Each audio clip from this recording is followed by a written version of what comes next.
नमस्कार, decoding 24x7 में आपका स्वागत है। मैं हूँ राकेश त्रिपाठी। चीन में एससीओ की मीटिंग शुरू हो गई है। प्रधानमंत्री मोदी वहाँ हैं, बहुत सारे नेताओं से आज मिले। बहुत सारे नतीजे भी उसके सामने आए हैं, जो सुनाई पड़ा। कैलाश मानसरोवर यात्रा दोबारा शुरू होगी, दोनों देशों के बीच सीधी उड़ानें भी होंगी। और तो और ये भी सुनाई पड़ा कि टिकटॉक की हायरिंग इंडिया में शुरू हो गई है। तो बहुत सारी चीजें हैं। हमारे साथ हैं इन सारी चीजों को डिकोड करने के लिए कमांडर सुदर्शन चक्रपाणी जी। कमांडर साहब, आपका स्वागत है। नमस्कार राकेश जी, जय हिंद, जय भारत। और जैसे कि हमेशा कहता हूं, बहुत आनंद आता है आपसे है ना रूबरू होने से, और आपके साथ साथ बाकी सारे दर्शकों के साथ। और बहुत अच्छी चीजें आपने बताई हैं इन द सेंस कि बड़े तेजी से परिवर्तन हो रहे हैं। ऐसा लग रहा है कि हम T20 मैच खेले जा रहे हैं, जबकि जियो एग्जैक्टली। पॉलिटिक्स आमतौर पे 5 डे टेस्ट के बराबर होता है। चलिए शुरू करते हैं। बड़ी खुशनसीबी है मेरी कि आपका साथ मिलता है मुझे। कमांडर साहब, सबसे पहला सवाल तो ये है कि पुतिन ने कहा है कि नया वर्ल्ड ऑर्डर बनेगा। क्या इशारा कर रहे हैं? वो बहुत बड़ी बात कह दी उन्होंने। राकेश जी, ये तो बिल्कुल साफ दिखाई दे रहा है कि नया वर्ल्ड ऑर्डर बन रहा है। देखिए, नया वर्ल्ड ऑर्डर की शुरुआत कहां से हुई है? हुई तो कुछ साल पहले से थी, क्योंकि लग रहा था कि चीन बढ़ता जा रहा है, और जिस रफ्तार से बढ़ रहा था, लगता था कि चीन जो है वो अमेरिका के बराबरी पहुंच जाएगा, बराबर हो जाएगा। और चीन ने हमेशा ये कहा है कि उसका सपना है कि वो एक साइनोसेंट्रिक वर्ल्ड ऑर्डर बनाए, मतलब चीन को बीच में रखे और बाकी सारे देश जो है उसके इर्द गिर्द घूमे। जैसे लेकिन यही अमेरिका का चीज तो इस समय। अमेरिका चाहता है, हम्म। यही अमेरिका का है। तो भाई, एक म्यान में दो तलवारें नहीं रह सकती, एक जंगल में दो शेर नहीं रह सकते। तो इन दोनों के बीच में लड़ाई तो होनी थी। लेकिन इसके साथ साथ जब इन दोनों की लड़ाइयां हुई हैं, तो एक तरीके से मल्टीपोलर वर्ल्ड ऑर्डर बनना शुरू हो गया है। मल्टीपोलर क्यों? क्योंकि देखिए, एक तरफ अमेरिका डिक्लाइनिंग पार है, गिर रहा है। जिस रफ्तार से बढ़ रहा था 5 साल पहले, अब वो रफ्तार नहीं रही। सिंपल सी बात है। चीन की हालत जो है और भी खस्ता है, अमेरिका से भी खस्ता है। दिखाता नहीं है, लेकिन वहां पे डेमोग्राफी का जो एटम बम उनके अंदर पड़ा है, कि उनकी जनसंख्या कम हो रही है, और जिस रफ्तार से कम हो रही है, ऐसा पूरे विश्व में कभी नहीं हुआ है। और बूढ़ी भी हो रही है। बूढ़ी भी हो रही है। और तीसरी बात यह है कि इसके साथ साथ कुछ नई पावर्स उभर रही हैं। उन नई पावर्स में सबसे अहम पावर है हिंदुस्तान की, क्योंकि हिंदुस्तान की इकोनॉमिक ग्रोथ तो बढ़ती जा रही है। उसके साथ साथ हुआ यह है कि ऑपरेशन सिंदूर ने यह दिखा दिया कि हिंदुस्तान की सैन्य शक्ति भी बहुत अच्छी है। देखिए, आप कोई भी वर्ल्ड पावर या कोई भी पावर आप नहीं बन सकते सिर्फ सॉफ्ट पावर की वजह से। मतलब आप बोलें कि भाई हमारे है ना हमारे देशवासी, हमारा वहां पे यहाँ रहते हैं, हमारा इतना देखिए लोग हैं हमारे, हमें इतने लोग मिलने आते हैं, हम हमारी फिल्में चलती हैं वगैरह वगैरह। ये सॉफ्ट पावर है, बहुत अच्छी बात है। लेकिन सॉफ्ट पावर बिना हार्ड पावर के काम नहीं कर सकती। तो हार्ड पावर आपने दिखा दी ऑपरेशन सिंदूर में, और उस हार्ड पावर के साथ आपने ये भी साबित कर दिया कि चाइना की हार्ड पावर वो नहीं है जो वो दर्शाते हैं। और यहां तक कि अमेरिका की हार्ड पावर पे भी सवालिया निशान पड़ गए। रशिया जो था, सोवियत यूनियन के कोलैप्स के बाद हमेशा पावर रहा है, वर्ल्ड पावर रहा है। क्यों? क्योंकि उसके पास न्यूक्लियर वेपन्स हैं। वो एक दो नहीं है, 5,000 से ज्यादा है, 5,600 से ज्यादा है। तो वो न्यूक्लियर पावर है, तो वो एक बड़ी पावर अपने आप में हो जाती है। दूसरी तरफ यूरोपियन यूनियन भी बढ़ने लगा। तो इस तरह से मल्टीपोलर वर्ल्ड हो गई। इसमें देखिए आप, मल्टीपोलर वर्ल्ड में राइजिंग पावर्स कौन सी हैं? एक ही राइजिंग पावर है, वो हिंदुस्तान। दूसरी पावर है रशिया, जो उभरने के काबिल है। क्यों? क्योंकि उसके पास जो भी चीजें, जो भी साधन होते हैं, मिनरल्स, मटेरियल, रेयर अर्थ, सब कुछ उसके पास है। जनसंख्या नहीं है, अभी युद्ध में जूझा हुआ है, लेकिन उसके अंदर क्षमता है उभरने की। यूरोपियन यूनियन डिक्लाइनिंग है, अमेरिका डिक्लाइनिंग है और चाइना रैपिडली डिक्लाइनिंग है।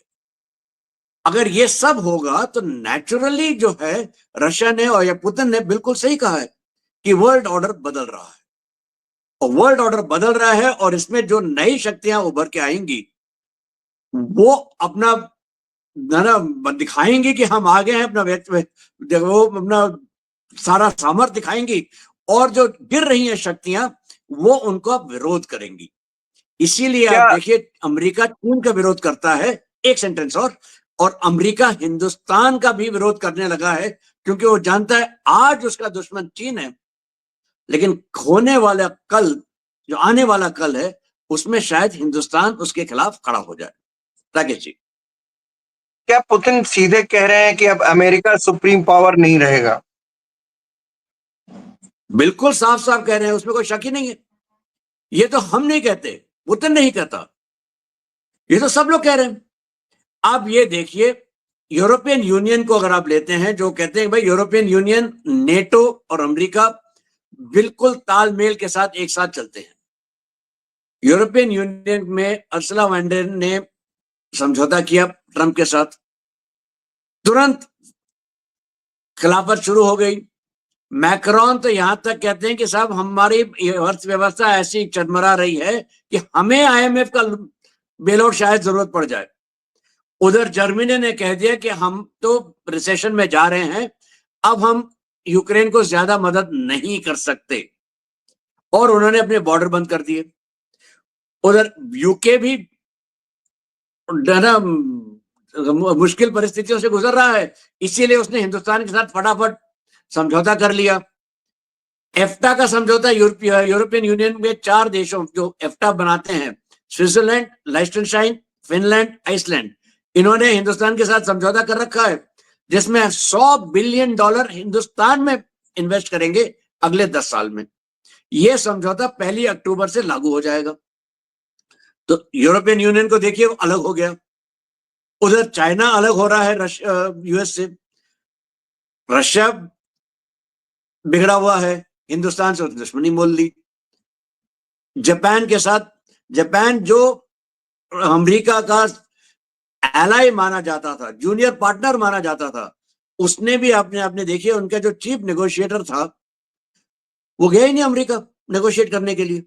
कहता भैया कौन सा आप डील हमसे हमारे साथ कर रहे हैं, पहले आपने 15% टैरिफ लगाया, फिर जब हमने कहा चलिए ठीक है मान लेते हैं, हमने कहा नहीं ये 15% प्लस जो ओवरऑल टैरिफ सबके लिए लगाया हमने, यूनिवर्सल टैरिफ, उसके अलावा है। फिर उन्होंने कहा कि $550 बिलियन आप इन्वेस्ट करेंगे। हाँ राकेश जी। मैं एक क्योंकि चीन में एससीओ की मीटिंग हो रही है, बड़ा सवाल ये भी है कि भारत और चीन के रिश्तों में जो गर्माहट आ रही है, जो बर्फ जमी हुई थी वो पिघल रही है, और पिघल ही नहीं रही, अब रिश्ते भी गर्म हो रहे हैं। तो रिश्तों में जो गर्माहट आ रही है उसमें क्या गलवान में जो सीमा विवाद हुआ था, तो रिश्ते खराब हुए थे, क्या वो सुधरेंगे? और सुधरेंगे तो क्या लग रहा है आपको कितना टाइम लगेगा? क्योंकि वो एक बहुत बड़ा मसला है भारत और चीन के बीच में, सीमा विवाद। राकेश जी बिल्कुल सही। चीन और हिंदुस्तान के बीच में अगर कोई समस्या है, सबसे बड़ी समस्या बॉर्डर है, और बॉर्डर चीन सुलझाना ही नहीं चाहता, क्योंकि एक वही उसके पास जरिया है कि हिंदुस्तान को वो किसी तरह से प्रेशर में डाल सके। क्यों नहीं सुलझाना चाहता? क्योंकि उसको पता है कि अगर ये समझौता हो जाए हमारा और हम इस पे हस्ताक्षर कर दें और हम बॉर्डर मान लें, तो हिंदुस्तान को कोई रोक नहीं सकता। इसीलिए चीन दूसरे पेचीदे तरीके इस्तेमाल करता है, चाहे वो पाकिस्तान की मदद करे, चाहे वो बांग्लादेश के साथ करे, चाहे वो म्यांमार के साथ करे, चाहे वो नेपाल के साथ करे, चाहे म्यांमार के, चाहे मालदीव के साथ करे। ये देखिए एक बड़ी इंटरेस्टिंग विडंबना है। 2 साल पहले या 3 साल पहले तक लिपू लेक के बारे में आपने सुना ही नहीं होगा कि कोई समस्या है लिपू लेक नाम की। लिपू लेक की समस्या किसने खड़ी की? चीन ने नेपाल को उकसाया, नेपाल ने समस्या खड़ी कर दी। अब जो 3 बॉर्डर पोस्ट में से ट्रेडिंग होगी चीन के साथ लैंड बॉर्डर पे, उसमें कौन सा बॉर्डर पोस्ट इंक्लूडेड है? लिपू लेक। मतलब क्या है? चीन मानता है कि लिपुलेख हिंदुस्तान का हिस्सा है, तभी तो हिंदुस्तान के साथ उसको वहां पे ट्रेड हो गई। तो उसने क्या किया है? अपनी सुविधा के लिए नेपाल को ताक पे रख दिया। क्या आप ऐसी चीजें सुनने के बाद चीन के ऊपर कोई विश्वास कर सकता है? वो कोई भी समझौते पे साइन करेगा, उस समझौते का मतलब क्या है और कितनी वैल्यू है, वो एक कागज के टुकड़े के बराबर है। तो तो मोदी जी यानी के कि लिए हो या कोई भी आया तो जाएगा, यानी उसके लिए चाइना के साथ समझौता करना बहुत मुश्किल है जब तक तो बॉर्डर ना सॉर्ट आउट हो। कमांडर साहब इसका मतलब ये मान लें कि अ, हॉकी में जैसा कि आपने अभी कहा कि पाकिस्तान का इस्तेमाल करता है चीन। हॉकी में जब आप खेलते हैं तो आपका जो बेस्ट प्लेयर होता है, उसको आप अपोनेंट के बेस्ट प्लेयर को मार्क करने के लिए भेज देते हैं और 2-3 खिलाड़ियों को मार्क करने के लिए लगाते हैं कि उसको परेशान करते रहो। तो भारत करेक्ट, के खिलाफ शायद पाकिस्तान का इस्तेमाल यही करता है चीन।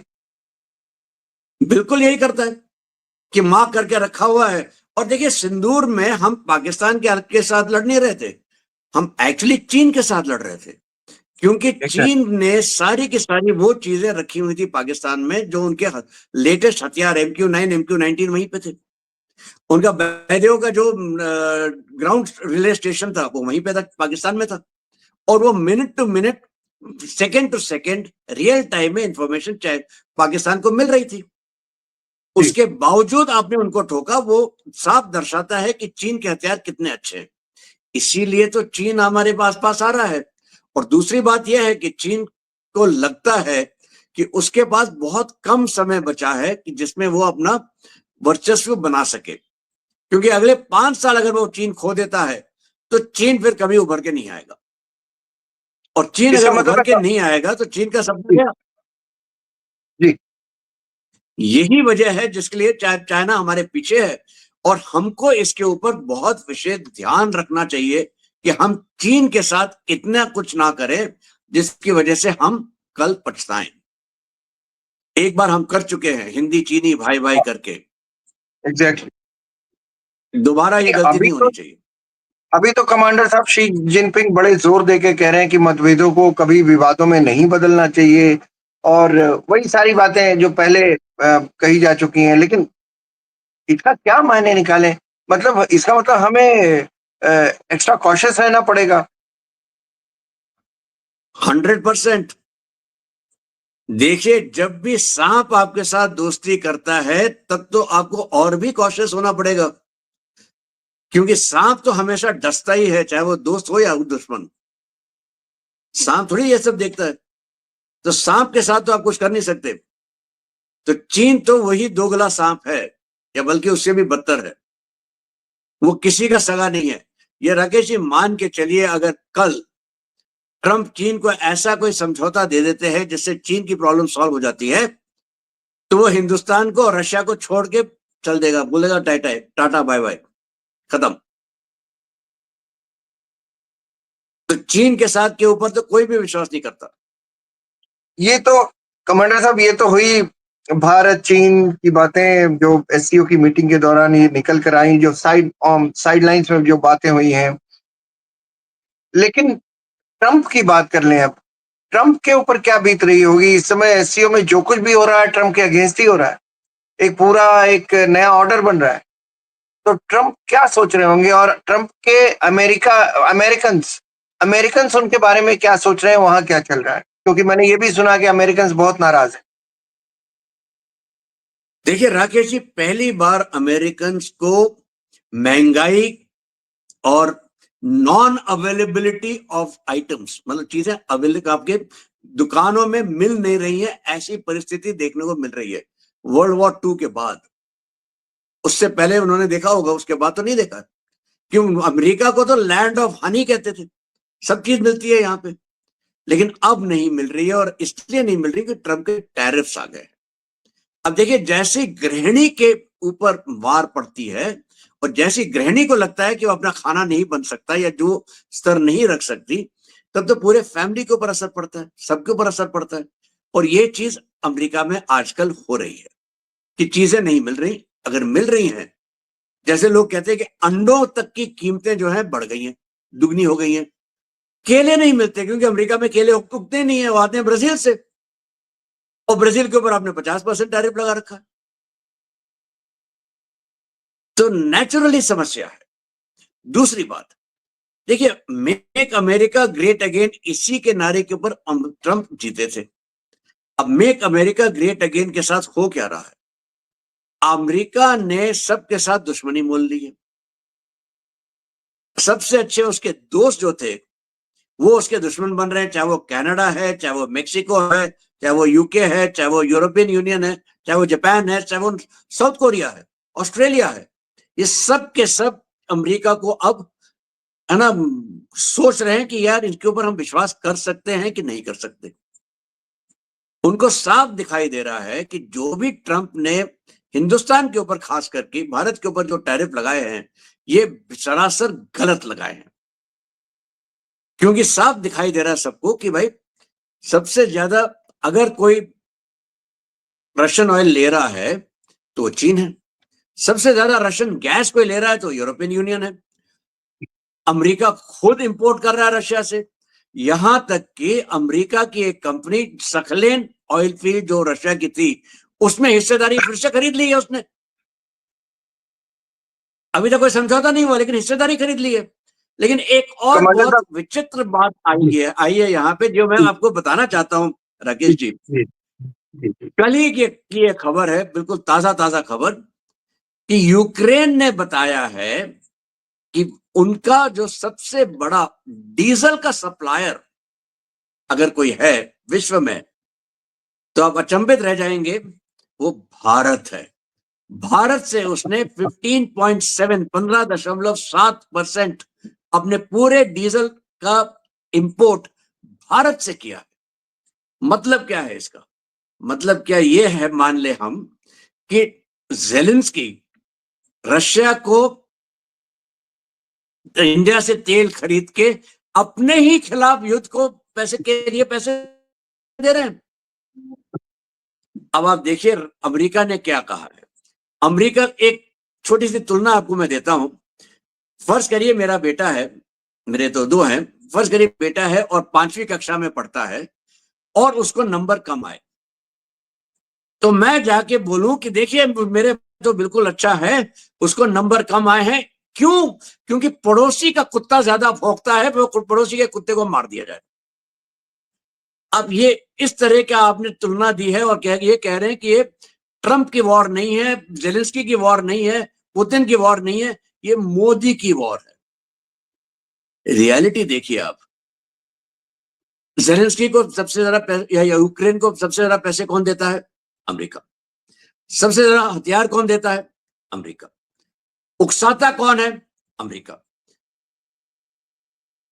तो फिर लड़ाई किसकी है? अगर शांति समझौता हो रहा है और उस शांति समझौते को आप रोक रहा है कोई, तो वो कौन है? America, NATO, Britain? ये किसकी लड़ाई है?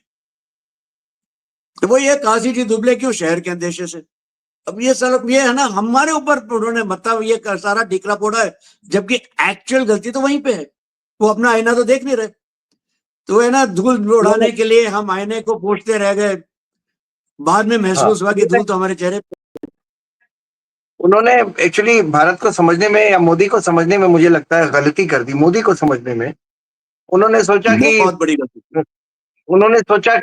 जो गरीब औरत होती है वो गांव भर की भौजाई होती है ना, सब लोग मजाक करते हैं उससे। तो उन्होंने सोचा कि मोदी के साथ भी वो खेल लेंगे।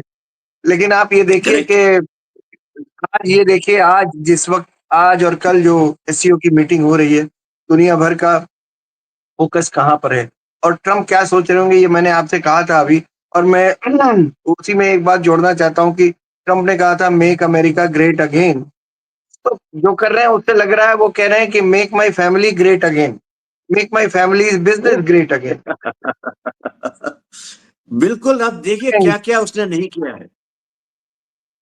देखिए पाकिस्तान के साथ अगर सुलह हुई है, अमेरिका की गोद में आके मुनीर बैठे हैं, उसकी एक खास वजह है क्रिप्टो करेंसी की डील। किसके साथ? ट्रंप जूनियर के साथ। आप देखिए ट्रंप जूनियर को पहले से ही मालूम होता है कहां पे कौन से जगह पे कौन से टैरिफ लगेंगे, कब लगेंगे, कितने लगेंगे और इस सब में कितने पैसे उसने कमाए होंगे। क्रिप्टो डील में ही कहते हैं कि उनको कई बिलियन डॉलर्स का फायदा हुआ। हर जगह देखिए कहीं ना कहीं तो ट्रंप अपने लिए हिस्सेदारी ले ही लेते हैं। तो ये क्या दर्शा रहा है आपको। आप दूसरा देखिए, अगर एप्पल के आईफोन्स के ऊपर टैरिफ नहीं लगेगा हिंदुस्तान से जब आते हैं, उनकी एक खास वजह यह भी है कि टिम कुक ने जाके सोने का वो एक गिफ्ट दिया था उनको। यूएई ने क्या किया था, एक हवाई जहाज जिसमें है ना सोने से बने हुए बाथरूम फिटिंग्स और ये फिटिंग्स और वो फिटिंग्स ना दिए हैं। तो यही तो है कि आप ट्रंप की ईगो को करें, ट्रंप की फैमिली को करें। फाइनली ट्रंप तो एक बिजनेसमैन है, वो भी रियल एस्टेट, वो हर चीज उसी नजरिए से देखते हैं, रियल एस्टेट और बिजनेस। इसीलिए उनका फोकस होता है डील डील डील। एक्चुअली भाई देखिए, रिश्ते और डील दो अलग अलग बातें हैं। रिश्ते अगर होते हैं, कायम होते हैं, तो वो सिर्फ एक वजह से होते हैं, ट्रस्ट, विश्वास। डील होती है कि भाई किसके पास ज्यादा पत्ते हैं। आज मेरे पास पत्ते ज्यादा हैं तो आप झुक जाएंगे, कल आपके पास ज्यादा पत्ते होंगे तो मैं झुक जाऊंगा। यही तो डील होती है, क्योंकि वो टेम्पररी है। रिश्ते काफी हद तक लंबे चलते हैं। और ये आप देखिए पूरे के पूरे अमेरिका को महसूस होने लगा है कि ये Trump make family great again करने ज्यादा है, मेक अमेरिका ग्रेट अगेन में उतने नहीं खड़े उतर रहे। कॉमरेड साहब, ये जिस तरह से ट्रंप लॉफिंग स्टॉक बने हुए हैं पूरी दुनिया में, जिस तरह से उनकी बेइज्जती हो रही है, वो खुद ही अपने आप को एक्सपोज कर रहे हैं।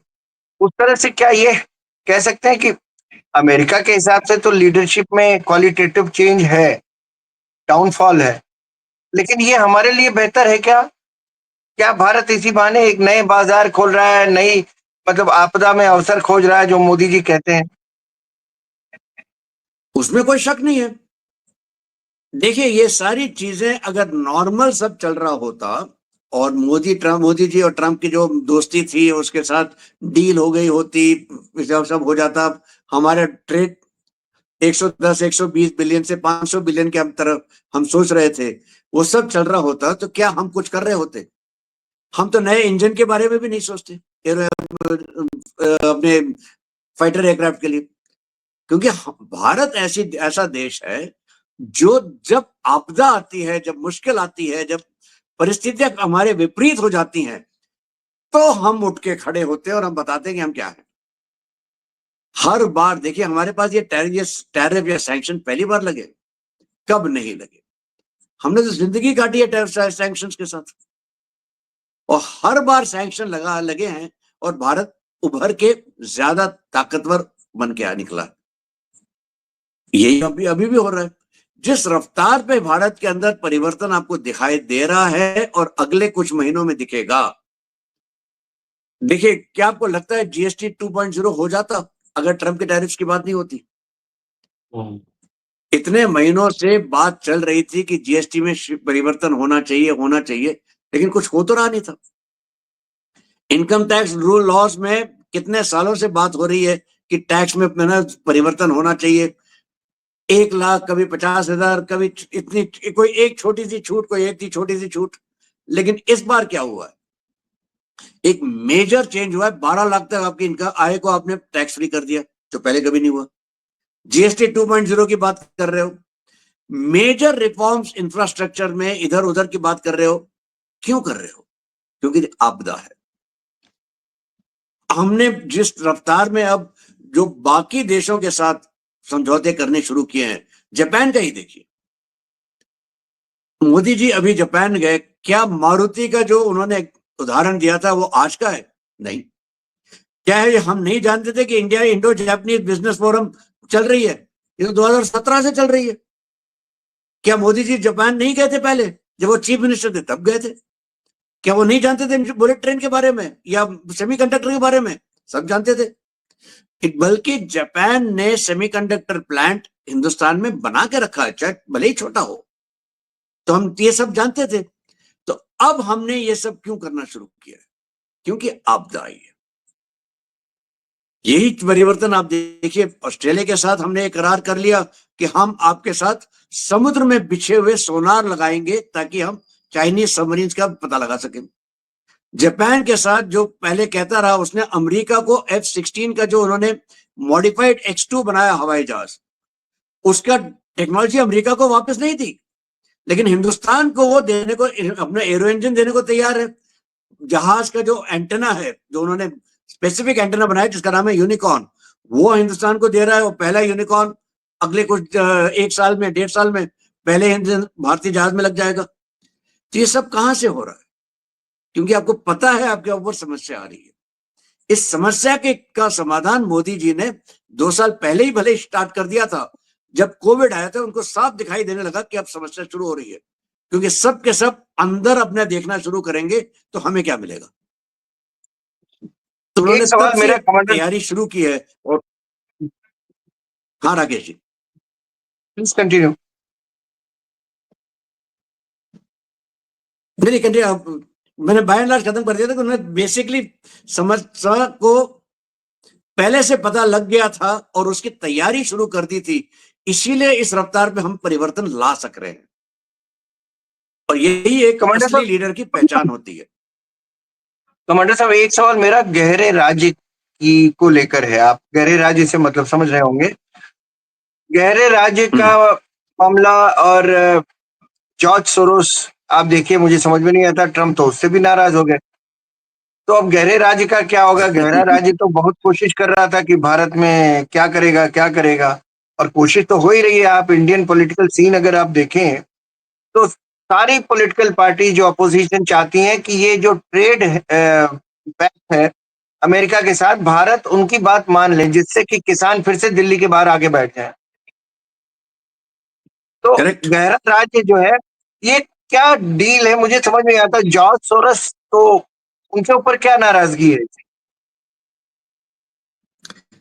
देखिए, ट्रंप जब आए थे मेक अमेरिका ग्रेट अगेन के लिए, उनको एक बहुत इंपॉर्टेंट काम करना था।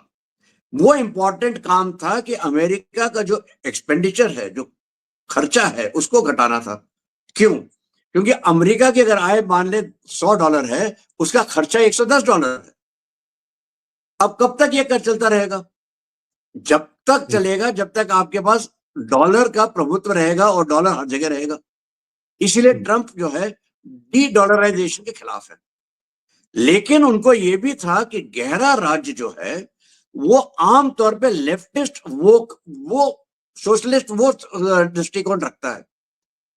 अगर उनको मेक अमेरिका ग्रेट अगेन करना है तो वो राइटिस्ट पॉलिसी में जा रहे हैं, तो लेफ्टिस्ट के खिलाफ होना ही था उनको। तो बिल्कुल। वो गहरे राज्य के खिलाफ राशन पानी लेके, या मतलब सब तेल पानी लेके चढ़ गया। लेकिन ये भूल गया कि गहरा राज्य जो है उसके जो टेंटिकल्स हैं, जो उसके हाथ है, वो तो सब हर एक की जेब में भरे हुए रखे हुए हैं उसने। और इतना आसान नहीं है ये करना। अब देखिए मोदी जी को 10 साल से वो गहरे राज्य का इक्विवेलेंट हिंदुस्तान में उसको तोड़ रहे हैं, धीरे धीरे एक एक करके तोड़ रहे हैं। एक साथ सबको नहीं उन्होंने अपने खिलाफ कर लिया, ताकि वो किसी को अपने साथ ले लें, फिर कुछ और तोड़ दे, फिर उस किसी और को साथ लेके कुछ और तोड़े। यही चीज हम देख रहे हैं पिछले कई सालों से, चाहे वो फार्मर का हो, चाहे वो भारत तेरे टुकड़े टुकड़े होंगे। देखिए कौन कौन सी चीजें हमने नहीं देखी है। यहां तक कि जहां पे मेरे हिसाब से कोई खास समस्या नहीं थी, तब भी वो शुरू हो गया था सर तन से जुदा। ये सब करने के लिए पैसे चाहिए। पैसे तो हिंदुस्तान में किसके पास है? आमतौर पे किसी के पास नहीं है, आ रहे हैं गहरे राज्य से। यही तो वो कर रहे हैं। आप देखिए अवार्ड वापसी का नाम के नाम पे हुआ था, फिर सडनली आपको मालूम पड़ा कि चर्च में, वेस्ट बंगाल में चर्चेस पे हमला हुआ, या फिर दिल्ली में चर्चेस में हमला होने लगा, और फिर सडनली गायब हो गया। ये सब तो उन्हीं का खेल था। आज भी वही चल रहा है। गहरा राज्य जो है उसका एक मुखौटा जो है सामने जो दिखाई देता है, वो जॉर्ज सोरोस है। जॉर्ज सोरोस के पास यथा पैसा है। उन्होंने $1 बिलियन हिंदुस्तान में सत्ता परिवर्तन के लिए निकाल के रखे हुए हैं। उन्होंने बोला भी है। या जहां तक गहरे राज्य का सवाल है, अगर ट्रंप उसके खिलाफ जा रहे हैं तो हिंदुस्तान के लिए अच्छी बात है, क्योंकि जॉर्ज सोरोस जैसे लोग हमारे लिए एक समस्या ही है। लेकिन जो तरीका ट्रंप ने इस्तेमाल किया है वो बिल्कुल ही, क्या बताएं, इतना इंटेलिजेंट तो नहीं है। हमारी समस्या यह है कि हम किसी ना किसी तरह से गहरे राज्य के साथ जूझ सके, और उस मामले में हम काफी हद तक सक्सेसफुल हो रहे हैं। इसीलिए देखिए, चाहे वो एसआईआर के खिलाफ आंदोलन था, वो विफल हो गया अभी हाल ही में। अब नया मुद्दा ढूंढने की कोशिश में लगे हुए हैं। उन्होंने नए मुद्दे ढूंढने के लिए क्या क्या हथकंडे नहीं अपनाए, सब विफल ही रहे। तो यही चलता रहेगा। हमारे लिए गहरे राज्य के नजरिए से अगर हम देखें तो हमें बहुत ज्यादा चौकन्ना रहना पड़ेगा, क्योंकि जहां तक विदेशी ताकतें हैं युद्ध भूमि में, हम उनके साथ तो लड़ लेंगे, चाहे वो चाइना हो, चाहे वो पाकिस्तान हो, बांग्लादेश हो, हम उनके साथ तो लड़ लेंगे। हमारे अंदरूनी जो आधा फ्रंट है उसके लिए हमें बहुत ज्यादा चौकन्ना होना पड़ेगा। और यहां पे मुझे लगता है, आपको याद होगा हमने शुरुआत में भी कही थी, हार्ड पावर। हार्ड पावर बहुत जरूरी है। ये हार्ड पावर हमको हिंदुस्तान में भी क्रिएट करनी है, नॉट जस्ट एक्सटर्नल लेकिन इंटरनल भी।